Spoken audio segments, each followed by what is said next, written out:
How you doing? My name is Marc, and for the last since January 1st, I held a New Year's resolution of promoting my Occupy May Day strike, and I can first to say that it has been well received and picked up by all kinds of people throughout the world.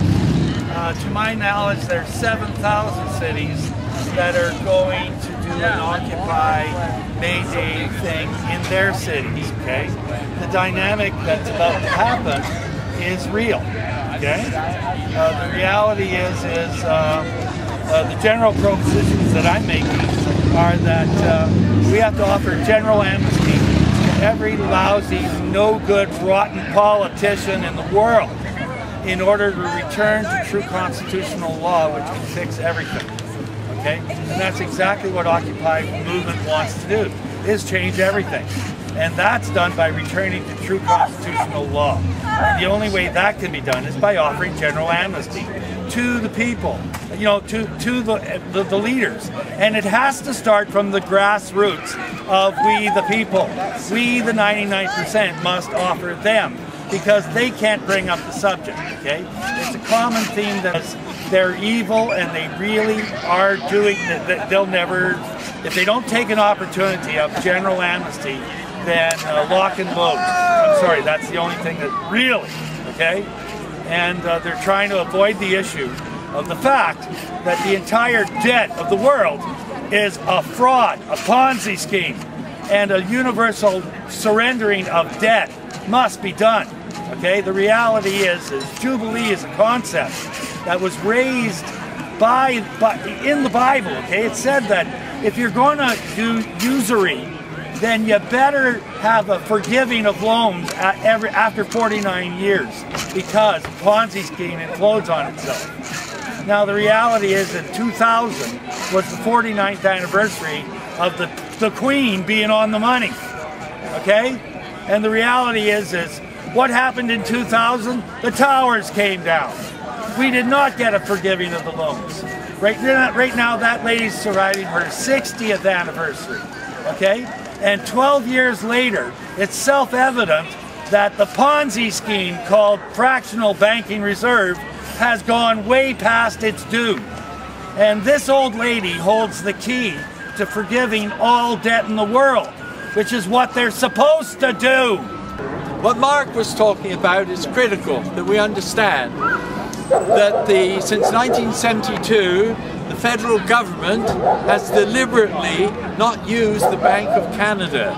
Now, the Bank of Canada is not the same as the Royal Bank, but it is a bank set up by an act of Parliament in 1934, after a man by the name of Jerry McGeer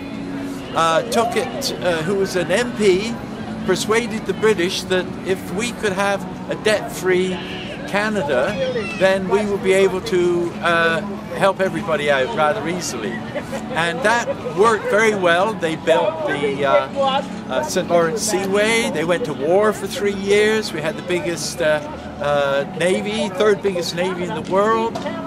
They came up with all the good stuff, and then the banksters decided they weren't getting enough money, so they felt that what they would do would be persuade the government to start not getting money from the Bank of Canada, where it was debt-free, but getting from the merchant banks, who were in bed with the alcohol people and the gangsters and the banksters. They were all involved, and the purpose was to slowly but slowly get the people of Canada into debt. And it got so out of control, giving money to their friends, because now there was no oversight by Parliament, it was only oversight by Cabinet, so that meant that less lot people were involved in anything, really. It was never done publicly. And so they took it up to 600 billion, and then they began to say, oh, well, they'll never pay that off, we can't tax them that much. Well, we'll bring it down to around 300 billion or so, maybe 370, okay. Maybe we'll go up to 4 or 5 billion. So we go up there, and now on that we can charge them 36.4 billion a year, which is taken out of the money which is generated by the labour of the Canadian working people. And that situation, when Marc says we have to find forgiveness for these people, that's what he's talking about. Because this is the most massive theft ever to take place against the kind, long-suffering people. But long-suffering only goes on so long, and then the people say, that's enough. We have to make the stand. And that is why on Tuesday, as many people who can stay away from non-productive work as can. In other words, if you can take the day off, if you can have a wildcat strike, if you really feel we've got to change these things, then that is the time to start doing it. And we should be moving towards a leisure state, and that the Canadian working people should not be trapped into a 40-hour week and a 3-week holiday year. That is absurd. Even in France, they get 6 weeks holiday a year, fully paid. I mean, what is it? How can Canadians be so tolerant so long of this idiocracy that passes itself off as a government? It's not a government, it's a cabal. It's a cabal of dirty tricksters and blue meanies who are not interested in people's lives. It's not interested in family values. They're only interested in making money and being able to show themselves off to one another. Thank you, thank you. That's all I got to say. I was ranting on there, Marc.